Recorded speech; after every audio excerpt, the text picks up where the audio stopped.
చేయబోతున్నాను. కాబట్టి నీ కొరకు, నీ కుటుంబం కొరకు ఒక ఓడను సిద్ధపరచమన్నాడు. 3 అంతస్తులుగా దాన్ని చేయమన్నాడు. కొన్ని జంతువులను నీ దగ్గరికి పంపిస్తాను, మంచి వాటిని, పేరు ఆడది మగదానిగా పంపిస్తాను. వాటిని కూడా ఒక అరలో నీవు ఉంచాలి, ఒక అరలో నీవు ఉండాలి, నీవు నీ కుటుంబం ఉండాలి. 3వ అరలో మీకు కావలసిన ఆహారాన్ని, ఆ జంతువులకు పశువులకు కావలసిన ఆహారాన్ని 3వ అరలో సిద్ధపరచుకోమన్నాడు. అంటే 3 అంతస్తులు. దేవునికి స్తోత్రం చెప్పండి. అవును, పైన అరలో వాళ్ళు ఉన్నారు, మధ్య అరలో ఆహారం ఉంది, క్రింద అరలో జంతువులు, పశువులు, పక్షులు, దేవునికి ఇష్టమైనటువంటివి మంచివి జతలు జతలుగా ఆ ఓడలోకి వచ్చేసాయి. 120 సంవత్సరాలు చెప్పిన ఎవరు మార్పు చెందల.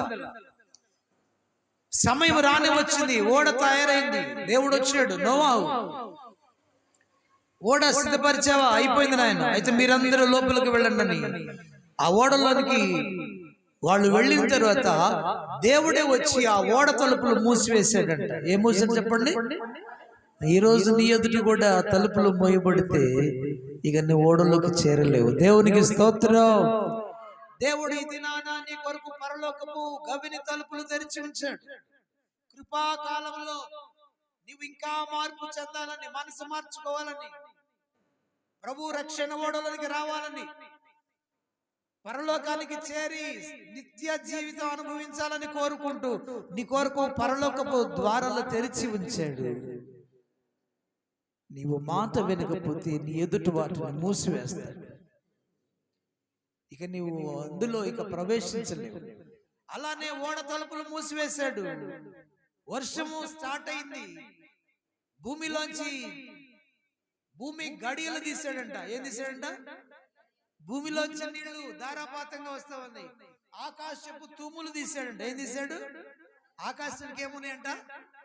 తూములు. తూములు ఉన్నాయంట. ఏమున్నాయంట? తూములు అంటే తూములు, నీళ్లు వచ్చే పెద్ద మార్గం అన్నమాట. పైపుకి ఏముంటదంట? పైపుకి గొట్టంకి ఏముంటది లోపల? ఇప్పుడు పైపులు వేస్తారు నీళ్లు రావడానికి, ప్రవాహంగా ఎక్కువ.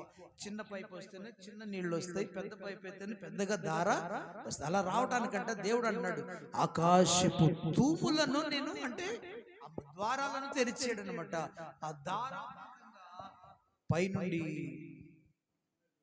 ప్రళయం వస్తావు, నీరు ధారాపాతం, కుండపోతగా వర్షం అంటారు సేవ, అంతకంటే ఎక్కువగా జలాలు వస్తూ ఉన్నాయి. అంటే పైన ఏమున్నాయి చెప్పాలమ్మా? పైన జలాలు ఉన్నాయి. ఆకాశములో, మహాకాశాల పైన ఇంకా జలములు ఉన్నాయి అని అర్థం. వాటికి కాక తూములు విప్పాడట. పైనుండి ధారాపాతంగా, కుండపోతగా వర్షం కురుస్తా ఉంది, భూమిలోంచి నీళ్లు వస్తా ఉన్నాయి. చూడండి, ఇక 40 రోజులు వర్షం కురిసిందంట. భూలోకమంతా కూడా నీటిమయమైపోయింది. ఈ ఓడలోకి వెళ్ళినటువంటి ఆ కుటుంబం ఒక్కటే కాపాడబడుతుంది. అప్పుడు పిల్లలు ఆ ఓడ అలాగా తేలిపోతా మన దేశంలో, టర్కీ దేశంలో ఆరారత్ అనేటువంటి పర్వతాలు ఉన్నాయి. ఆరారత్ ఏం పర్వతాలు? ఆ పర్వతాల మీదకి వెళ్ళి ఆగిందంట. ఎత్తైన పర్వతాలు. ఆ పర్వతాల మీద లోకమంతా కూడా మునిగిపోయిందని అర్థం. మనుషులు, జంతువులు, పశువులు, పక్షులు, ఇక లోకంలో ఉన్న ఏది కూడా మిగిలేదు, అన్ని చనిపోయింది.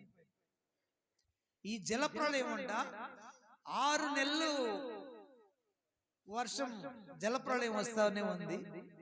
మరలా అది ఆరటానికి, ఆ నీరంతా ఇంకిపోవడానికి మరలా 6 నెలలు పట్టిందంట. దేవునికి స్తోత్రం. సంవత్సరం 1 నెల పట్టిందంట జలప్రళయం అంతా క్లోజ్ చేయాలి.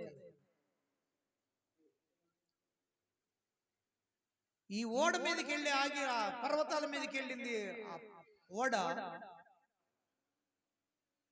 ఒకరోజు నోవా ఏం చేశాడంటే తలుపు తీసి ఒక పావురాన్ని వదిలిపెట్టాడంట. అది ఎక్కడ నిలవడానికి స్థానం దొరకకుండా మరలా తిరిగి కొన్ని రోజులు అలా తిరిగి వచ్చేసి మరలా ఓడలోనికి వచ్చేసి, ఆ తర్వాత మరలా ఒక పావురాన్ని వదిలిపెట్టాడంట. కొన్ని రోజుల తర్వాత వదిలిపెడితే వారం తర్వాత మరలా ఆ పావురము తిరిగి ఏం చేస్తుందంటే ఒక ఒలివ కొమ్మని ఆకుని తీసుకొని ఓడలో నోవా దగ్గరకు వచ్చింది. దేవుని స్తోత్రం. అప్పటికేమర్థమైందంటే ఆ జలములు ఇంకిపోయి చెట్లు బయటపడ్డాయని అర్థం. అన్ని జలాలు వస్తే ఏ చెట్టు బ్రతికి ఉంటది అంటారు? ఏది బ్రతికి? అన్ని చచ్చిపోయాయి.